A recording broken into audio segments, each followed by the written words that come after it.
up, everybody? This is JP, your online personal trainer, and today I'm here to talk about two minerals that a lot of Americans are deficient in. I'm not sure about other countries, but I know a lot of Americans are deficient in.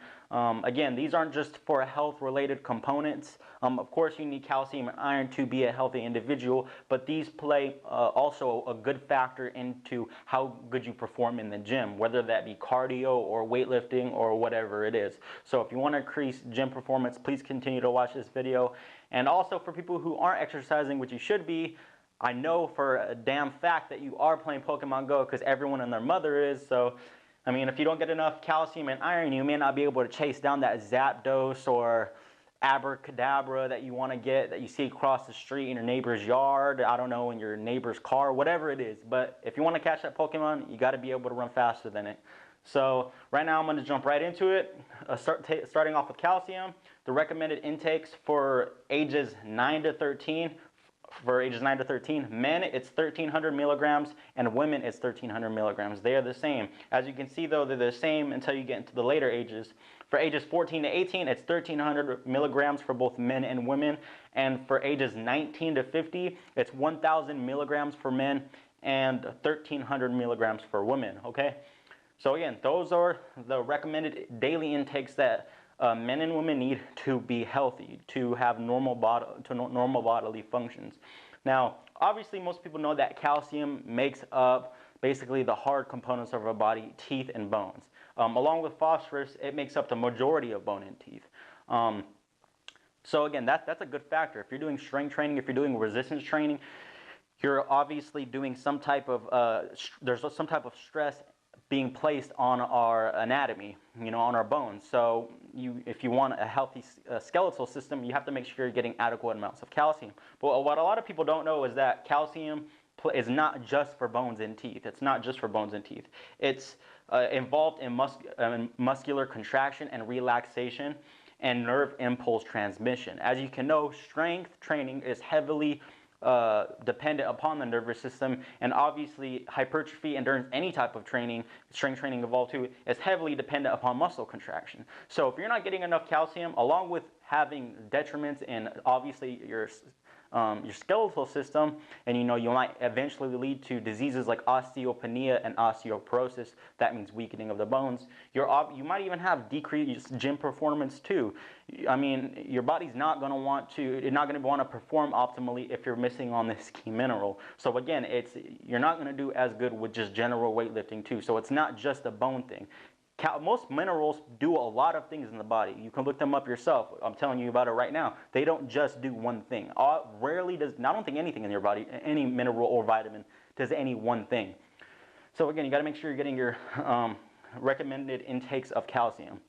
So one other fact too is that more than 50% of all women eventually get osteoporosis. So as you're going to see with iron too, women, please make sure you are getting your calcium in, please, because the problem isn't as prevalent in men. I would assume because it's a lot of overeating and because of the female athlete triad that females go through a lot of wanting to be skinny and then not wanting to overeat. And on top of that, again, it's a lack of micronutrients. So please make sure you get your calcium in.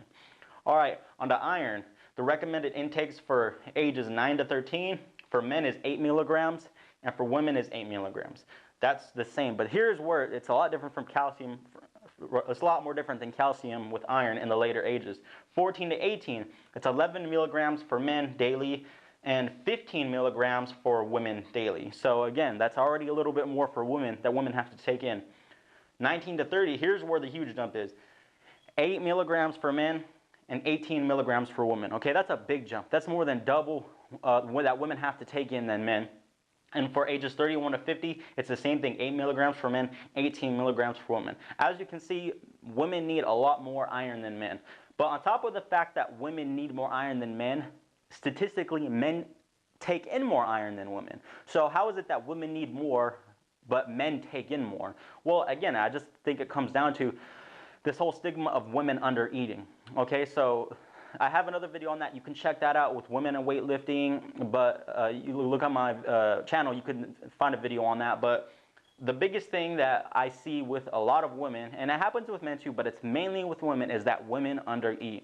Under eating isn't just a lack of calories. You are now getting a lack of micronutrients, okay? So again, same thing with iron. I'm going to talk about it in a second, but it plays an important role in actual exercise. So if you're an athlete or you just like exercising, everyone has goals when they exercise. You don't walk into the gym and don't want to get better. You want to be able to run longer, do things better in the gym. You have goals. And especially if you're an athlete, it's going to play an important role in that. But iron is involved in the formation of oxygen-carrying materials, okay? So the oxygen-carrying materials, hemoglobin and myoglobin, iron is helped in the formation of those, okay? So think about it, if you're deficient in iron, your body's not going to efficiently be able to create those oxygen-carrying materials to be able to breathe and use our aerobic system for cardio and things like that as efficiently. Iron is responsible for the binding of oxygen in myoglobin and hemoglobin. So it's not just being healthy. Obviously, this plays a big role in being healthy, but again, if you are, let's just say you're doing cross country or you want to beat your mile time and you're low on iron, your body is not going to efficiently utilize oxygen because it really has no way to. It's deficient in being able to carry it from one place to another. So I mean, it's just as important as breathing. You need to make sure you're taking in enough iron. And then, obviously you guys know that if you don't take in enough iron, that you may, get bruises and stuff like that. I forgot what that's called. But again, it plays a very important role. So again, for anyone who's a cross-country athlete, almost every single sport, I mean, I can't even think of a sport that doesn't, but almost every single sport has some type of cardiovascular component, unless you're doing shot put or something. But any other sport, soccer, wrestling, cross country, volleyball, softball, any of that, basketball, they all involve a cardiovascular component, and if you're not taking in enough iron, you're not going to be doing that good on the field. So again, if you like this video, please like, share, and subscribe. Again, share this with a friend that you think might have a deficiency in calcium and iron. If you have any ideas or recommendations for videos that you want me to do later on, please post them down below. I'd really appreciate it, and don't forget to hit the subscribe button. Thanks. See you.